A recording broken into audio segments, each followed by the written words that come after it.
মুসলমানেরা সবসময় কি করে, হুট করে একদিন দেখলো ফেসবুকে কেউ আল্লাহর নবীকে গালি দিয়েছে, রাস্তাঘাট মাঠঘাট গরম করে লিল্লাহি তাকবীর দিয়ে মিছিল মিটিং করে 5 দিন 10 দিন পর আবার ঘুমিয়ে যাবে। কথা আমার বুঝতে পারেননি? 5 দিন 10 দিন পর ঘুমিয়ে যাবে, 5 বছর পর ঘুম থেকে উঠে দেখবে সিলেবাসের মধ্যে LGBTQ, সিলেবাসের মধ্যে ট্রান্সজেন্ডার, সিলেবাসের মধ্যে সমকামিতা, আবার লাফ দিয়ে উঠে রাস্তাঘাট মিছিল মিটিং একাকার, 10 দিন পর আবার ঘুমিয়ে যাবে। এটা হচ্ছে প্রতিক্রিয়া। কিন্তু যেই সিলেবাসের মধ্যে LGBT ঢুকলো, এই সিলেবাস তো ভারতেরও নয়, রাশিয়ারও নয়, চীনেরও নয়, আমেরিকারও নয়, তো তোমার বাংলাদেশের সিলেবাস। তুমি ছিলা কোথায়? তুমি কোথায় ছিলা? তুমি শুধু ওরা ঘটাবে তখন তাকবীর দিবা, এই অপেক্ষায় ঘুমিয়ে আছো।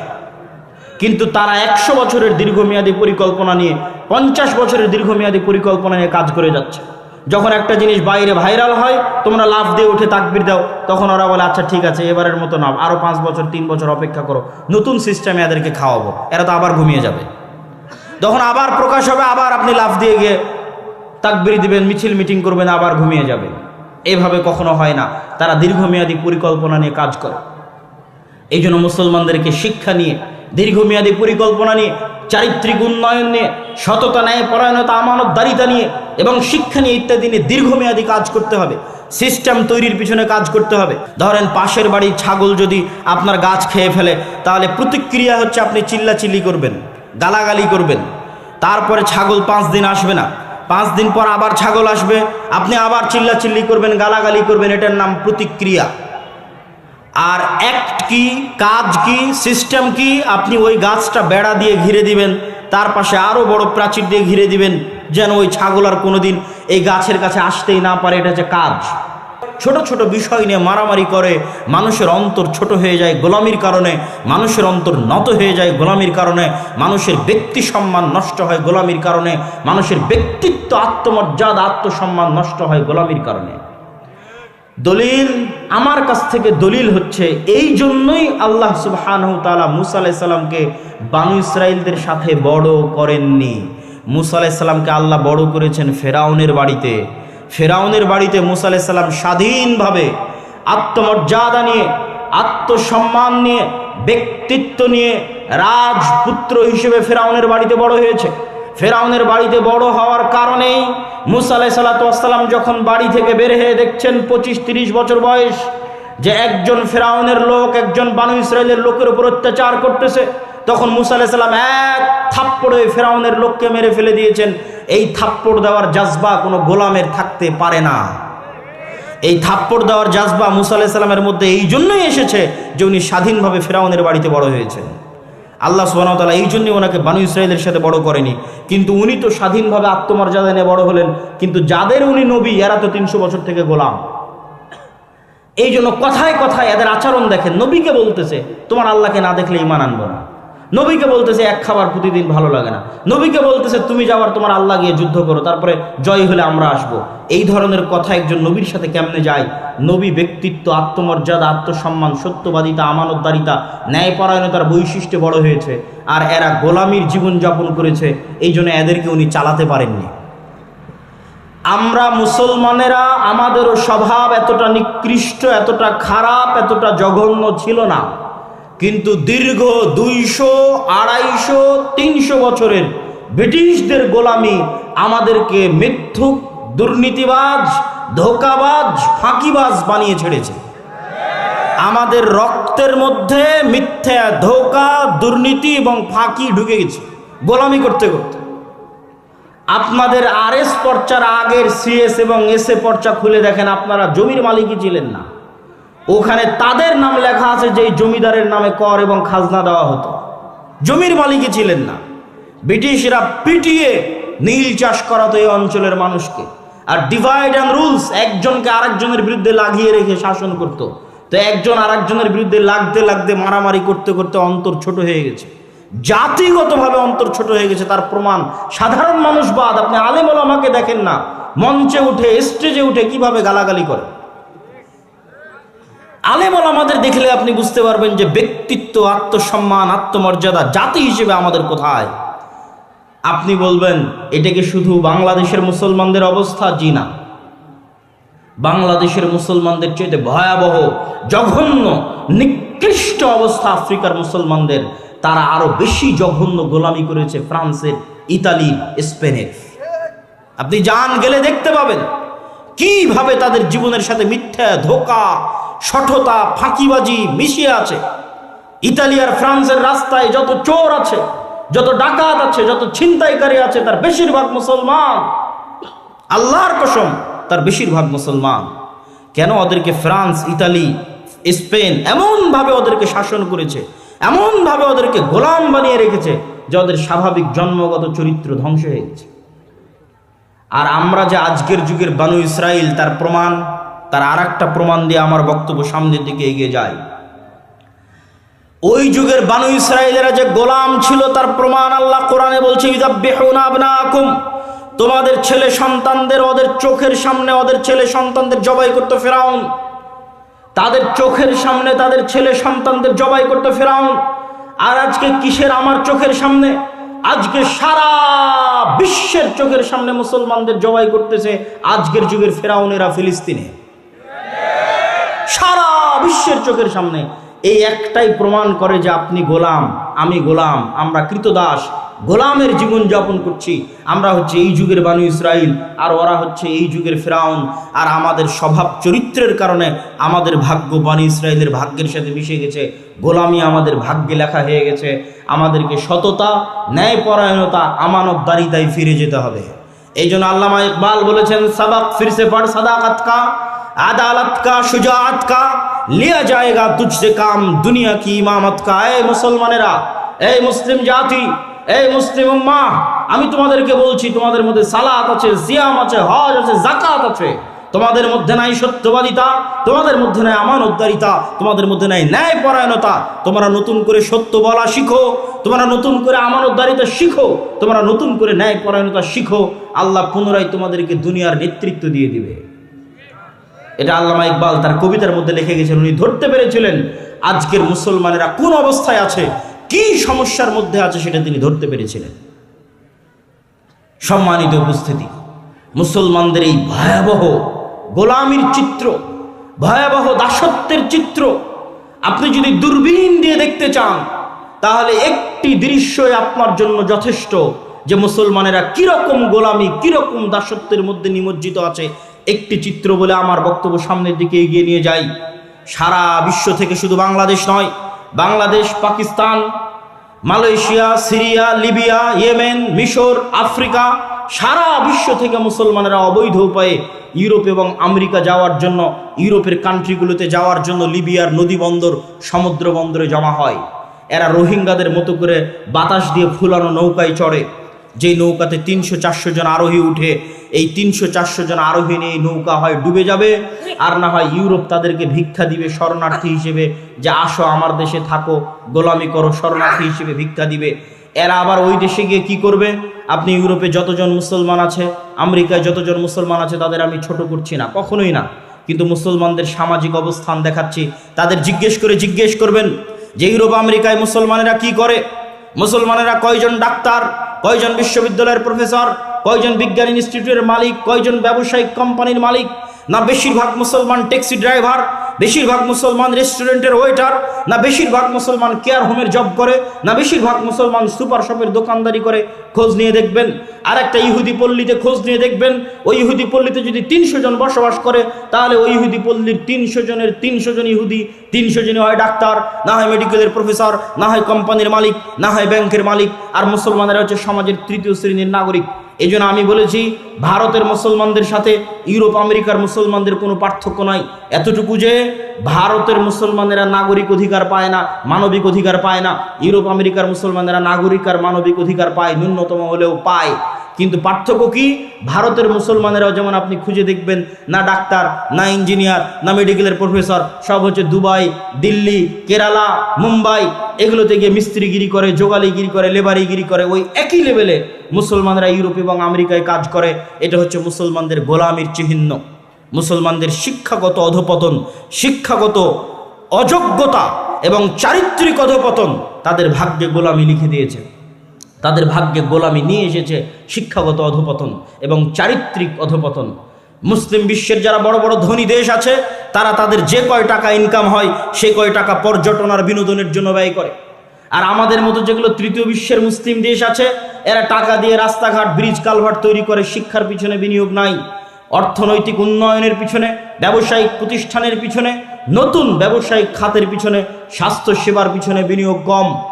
আর যারা মসজিদের কমিটি আছে তারাও যদি 10 টাকা 500 টাকা, আজকের মসজিদ কমিটি উন্নয়নের জন্য সম্মেলন করেছে, তারাও টাকা নিয়ে গিয়ে মসজিদে এসি লাগাবে, টাইলস লাগাবে, মসজিদে ছাদ দিবে, সব কিছু করবে, কিন্তু মসজিদে শিক্ষার ব্যবস্থা করবে না।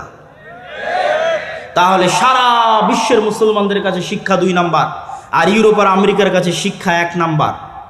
বাংলাদেশে ব্রাক কয়টা এরকম জালসা আয়োজন করেছে? খ্রিস্টান মিশনারি কয়টা এরকম জালসা আয়োজন করেছে? ব্রাক কি করে? 25 থেকে 30 হাজার স্কুল চালায়। খ্রিস্টান মিশনারি কি করে? সবচেয়ে দামি এবং শ্রেষ্ঠ স্কুল পরিচালনা করে। আর আমরা হুজুগে বাঙালি আমরা মনে করি এরকম একটা জালসা সম্মেলন করব, এতেই দিনের অনেক উপকার হবে। 12 বছর সিলেবাসে যা পড়বে তাই 1 ঘন্টার বক্তব্যে সমাধান হবে? 12 বছর সিলেবাসে ইসলাম বিদ্বেষী জিনিস পড়বে, ধর্ম বিদ্বেষী জিনিস পড়বে, আমি 1 ঘন্টার বক্তব্য দিয়ে কি করব? মুসলমানেরা কখনোই সিস্টেম তৈরি করা জানে না। মুসলমানেরা জানে শুধু রিয়্যাক্ট করা, প্রতিক্রিয়া দেখানো। প্রতিক্রিয়া দেখানো আর কাজ করা, সিস্টেম তৈরি করার মধ্যে কি পার্থক্য আমি ছোট্ট উদাহরণ দিয়ে বুঝিয়ে দিই। এই বক্তব্যগুলো, এই আলোচনাগুলো মূলত আলেম ওলামা, শিক্ষিত শ্রেণী, ইসলামী দল, ইসলামী সংগঠন যারা করে তাদের চিন্তা করা উচিত, তাদের চিন্তার খোরাক। কিন্তু যেহেতু আলোচনা করতে এসেছি সেহেতু উদাহরণ হিসেবে আপনাদের সামনে বলে যাচ্ছি। আদ-দাওয়া ইলাল্লাহ দেশব্যাপী মসজিদ ভিত্তিক দিন শিক্ষার যে কার্যক্রমের উদ্যোগ নিয়েছে ওটা অতি নগণ্য, অতি ক্ষুদ্র উদ্যোগ। এটা আমি তাকবীর দিয়ে সমাবেশ করে, জনসমাবেশ তৈরি করে আপনাকে দেখাতে পারবো না যে কত লোক এটা অনুসরণ করতেছে বা মানতেছে। কেননা এটা দল নয় যে আপনাকে দেখাবো এখানে হাজার হাজার মানুষ। এটা শিক্ষার বিষয়, এটা সমাজে দীর্ঘমেয়াদী প্রভাব রাখবে, নীরবে বিপ্লব ঘটাবে, সমাজের নীরবে মানুষকে দিন শিখাবে, কোরআনের পাশাপাশি মৌলিক দিন শিখাবে। কিন্তু এটা চ্যালেঞ্জ। কেন? এটাকে কেউ দাওয়াতি কাজ মনে করে না। আমাদের যুবক সমাজ মনে করে দাওয়াতি কাজ মানে জালসা আয়োজন করতে হবে, দাওয়াতি কাজ মানে কোনো দলে যোগ দিয়ে পদ নিতে হবে, কোনো মিছিল মিটিংয়ে যুক্ত হতে হবে, তাকবীর দিতে হবে। তারা কখনই মনে করে না দাওয়াতি কাজ মানে শিক্ষা। তারা মনে করে মসজিদে বক্তব্য কমিটি চালাবে আর ইমাম চালাবে। জি না, এটাই দাওয়াতি কাজ। আপনার মাথায় যখনই মাথায় আসবে যে আপনি দাওয়াতি কাজ করবেন, তখন আপনার মাথায় যেন আগে শিক্ষা আসে যে অত্র অঞ্চলের সকল মুসলমানের সন্তান কোরআন শিখলো কিনা, আপনি নিজে কোরআন জানেন কিনা, অত্র অঞ্চলের সকল মুসলমানের সন্তান দিন শিখলো কিনা, আপনার কাছে নিজের কাছে দিনের মৌলিক জ্ঞান আছে কিনা। না থাকলে বাড়ি বাড়ি গিয়ে দাওয়াত দিয়ে দিয়ে কমিটিকে বুঝিয়ে ওই বাচ্চাদেরকে মসজিদে নিয়ে এসে আদ-দাওয়া ইলাল্লাহর সহযোগিতা নিয়ে, ট্রেনিং নিয়ে উক্ত মসজিদে দিন শিক্ষার ব্যবস্থা বাস্তবায়ন করবেন। এটাই দাওয়াতি কাজ। এখন পর্যন্ত আমরা 3 ব্যাচে 100-র অধিক শিক্ষককে ট্রেনিং দিয়েছি। যে ট্রেনিংয়ে আসবে তার যাতায়াত খরচ জামিয়া সালাফিয়ার ওপর, দাওয়া ইলাল্লাহর ওপর। যে ট্রেনিংয়ে এসে থাকবে খাবে 10 দিন, ওই থাকা খাওয়ার খরচ জামিয়া সালাফিয়ার ওপর, দাওয়া ইলাল্লাহর ওপর। ট্রেনিং নিয়ে যখন ফিরে যাবে তখন 5 কপি 10 কপি করে সিলেবাসের বই তাদের কাছে বিনামূল্যে দেওয়া হবে। ওই বইয়ের বিনামূল্যে দেওয়ার খরচও জামিয়া সালাফিয়ার ওপর, দাওয়া ইলাল্লাহর ওপর। আর আমি খাকসার আব্দুল্লাহ বিন আব্দুর রাজ্জাক দেশ ও জাতির ভবিষ্যৎ প্রজন্মের সন্তানের শিক্ষার জন্য ওয়াকফ হিসেবে আছি। যেখানে ডাকবেন বিনা খরচে ফি সাবিলিল্লাহ সেই মসজিদে উপস্থিত হব, জাতির সাথে ওয়াদাবদ্ধ। কিন্তু টাকার বিনিময়ে জালসা থেকে জালসা করে বেড়াবো, এইটা কখনো দীর্ঘস্থায়ী টেকসই কাজ নয়। এটা হচ্ছে হুজুগে বাঙালি মেলার মতো। আগের যুগে যাত্রা হতো, এই যুগে মেলা, তার আগের যুগে মেলা হতো, আর এখন হয়তো আমরা তার আলট্রা ভার্সন, ইসলামিক ভার্সন তৈরি করেছি, জালসা সম্মেলন। তার মানে জালসা সম্মেলনে যে দিনের কাজ হয় না তা বলি না। জালসা সম্মেলনে 2টা দিক নির্দেশনা দেওয়া যায়, জালসা সম্মেলনে 2টা ইমান জাগানো কথা বলা যায়, কিন্তু জালসা সম্মেলনে শিখানো যায় না। ও 12 বছর সিলেবাসে যা শিখাবে আমি একদিনে 1 ঘন্টায় তা শিখাতে পারবো না। এর জন্য আপনাকে মসজিদে আসতে হবে, আমার ট্রেনিং প্রাপ্ত শিক্ষকের কাছে সিলেবাসের মাধ্যমে আপনাকে নিয়মিত শিখতে হবে। ও 12 বছরে ধর্মবিদ্বেষী যা শিখাবে তার আগেই অ্যান্টিবায়োটিক হিসেবে, ইঞ্জেকশন হিসেবে আপনার সন্তানের অন্তরে দিনের জ্ঞান, কোরআনের জ্ঞান বসিয়ে দেওয়া হবে, যেন শয়তান তাকে পথভ্রষ্ট করতে না পারে ইনশাআল্লাহ।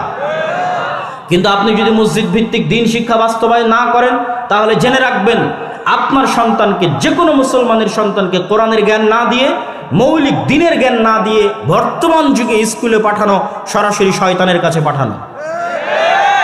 আর আমি যখনই শয়তানের কথা বলি, ইবলিসের কথা বলি, আল্লাহে আল্লাহর কসম, আল্লাহে আল্লাহর কসম, আল্লাহে আল্লাহর কসম, কাল্পনিক কোনো চরিত্রের কথা বলি না।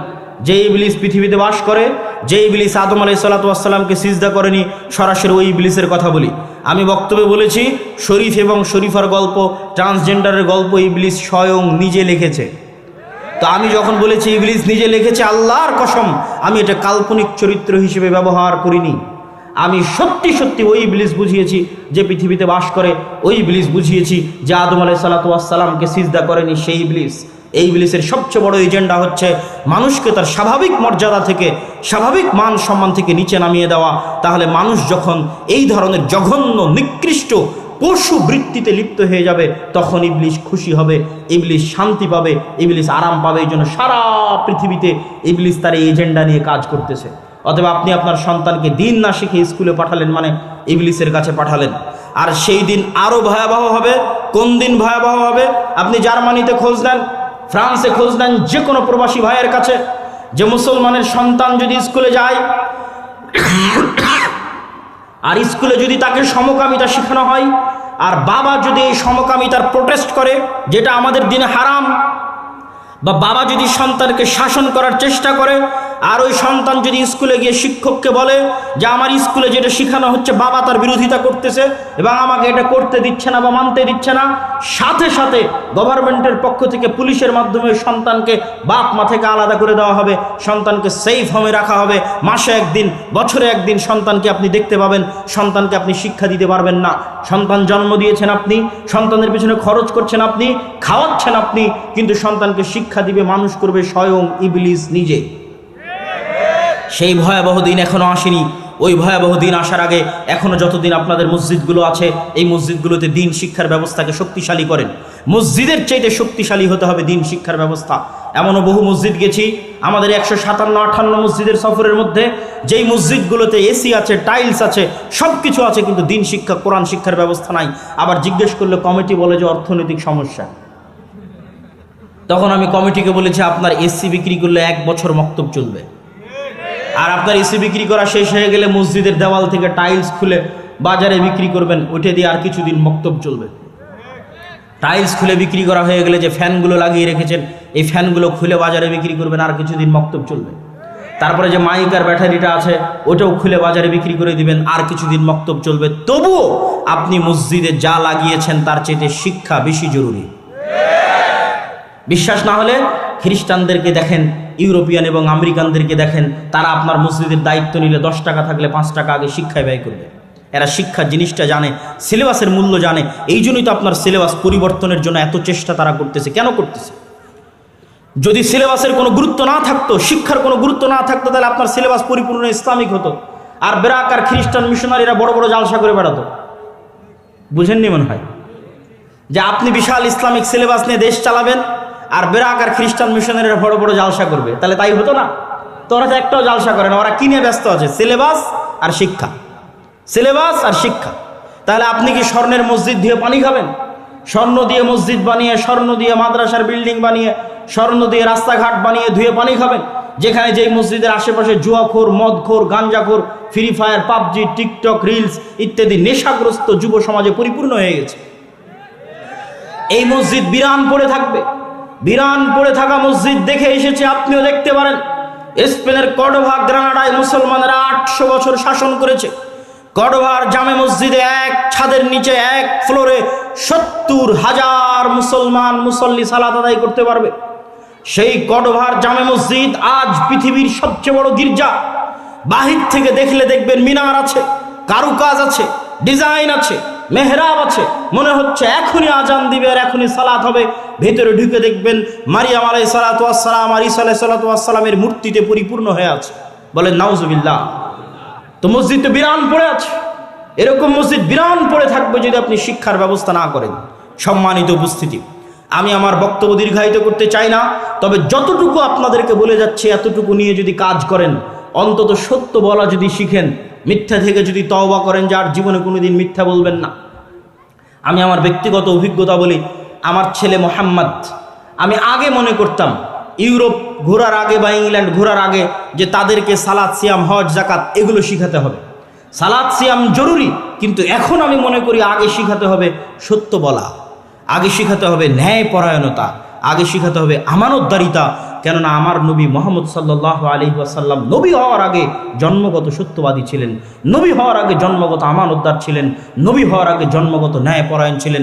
আর আমাদের কাছে সালাত, সিয়াম, হজ, যাকাত আছে, কিন্তু মাদ্রাসা, মসজিদ, দল, সংগঠন কোথাও ন্যায়পরায়ণতা নাই, আমানতদারিতা নাই, সত্যবাদিতা নাই, সততা নাই। এই জন্য এই সালাত, এই সিয়াম, এই হজ, এই যাকাত কাজে আসবে না, আসবে না, আসবে না। আমাদের কাছে এই মাইক আছে, শত শত ক্যামেরা আছে। আওয়াইবিল হক, আপনি সেই মোহাম্মদ যিনি অসহায়, দুস্থ, দরিদ্র মানুষের, বিপদগ্রস্ত মানুষের পাশে দাঁড়ান। আপনি সেই নবী, সেই মানুষ, সেই মোহাম্মদ যিনি তাহমিলুল কাল, মানুষের যদি বোঝা ভারী হয়, ঋণের বোঝা ভারী হয়, যাত্রাপথে মানুষের বোঝা ভারী হয়, তাহলে সেটা আপনি উঠিয়ে দেন। এই বৈশিষ্ট্যগুলো যখন আমার নবীর মধ্যে আছে, তখনও সালাত আসেনি, সিয়াম আসেনি, হজ আসেনি, যাকাত আসেনি। এই বৈশিষ্ট্যের কারণে, এই ব্যক্তিত্বের কারণে, এই আমানতদারিতার কারণে, এই সততার কারণে, এই ন্যায়পরায়ণতার কারণে আল্লাহর নবী এবং তার সাহাবীরা যেখানে গেছে, এই ন্যায়পরায়ণতা দেখে, সততা দেখে, আমানতদারিতা দেখে, চারিত্রিক উন্নতি দেখে মানুষ দলে দলে ইসলাম গ্রহণ করেছে। আর আমাদের কাছে সবই আছে, কিন্তু মুহাম্মদ সাল্লাল্লাহু আলাইহি ওয়াসাল্লামের ওই চরিত্র নাই, ওই সততা নাই, ওই আমানতদারিতা নাই, ওই ন্যায়পরায়ণতা নাই, আর ওই শিক্ষার ব্যবস্থা নাই। যেই শিক্ষার ব্যবস্থা আমরা হারিয়ে ফেলেছি, যেই শিক্ষা আমাদের কাছে গুরুত্বহীন হয়ে গেছে, সারা বিশ্বের মুসলমানের কাছে গুরুত্বহীন হয়ে গেছে। অতএব আমি আপনাদের কাছে উদাত্ত আহ্বান জানাবো, আমার বক্তব্য শেষ করার আগে দুইটা দাওয়াত আপনারা নিয়ে যাবেন। এক, আল জামিয়া সালাফিয়া, রূপগঞ্জ, নারায়ণগঞ্জ, 50 থেকে 60 বিঘা জমির উপর এখন অবস্থান করছে। ভবিষ্যৎ পরিকল্পনা 100 বিঘা জমির উপর একটি আন্তর্জাতিক মানের ইসলামী বিশ্ববিদ্যালয় সহ আরও বহু মেগা প্রকল্প এখানে বাস্তবায়ন হবে, যদি আল্লাহ সুবহানাহু ওয়া তাআলা কবুল করে। বলেন আল্লাহুম্মা আমিন। সেখানে 7 ও 8ই মার্চ দেশ এবং বিদেশ, সৌদি আরব, ভারত এবং বাংলাদেশ, 3 দেশের আলেম ওলামা উপস্থিত থাকবে। উক্ত অনুষ্ঠানে আপনাদের স্বতঃস্ফূর্ত অংশগ্রহণের আহ্বান জানাচ্ছি। বলেন ইনশাআল্লাহ। পাশাপাশি আদ-দাওয়া ইলাল্লাহর অধীনে মক্তব পরিচালনা করা, এটা উন্মুক্ত, সবার জন্য উন্মুক্ত। আমাদের এখনও 1000 আবেদন আছে। যেখান থেকে আবেদন হচ্ছে, হতাশার কিছু নাই। যদি 160টা মসজিদে যেতে পারি, তাহলে বাকি 1000 মসজিদেও যেতে পারবো ইনশাআল্লাহ।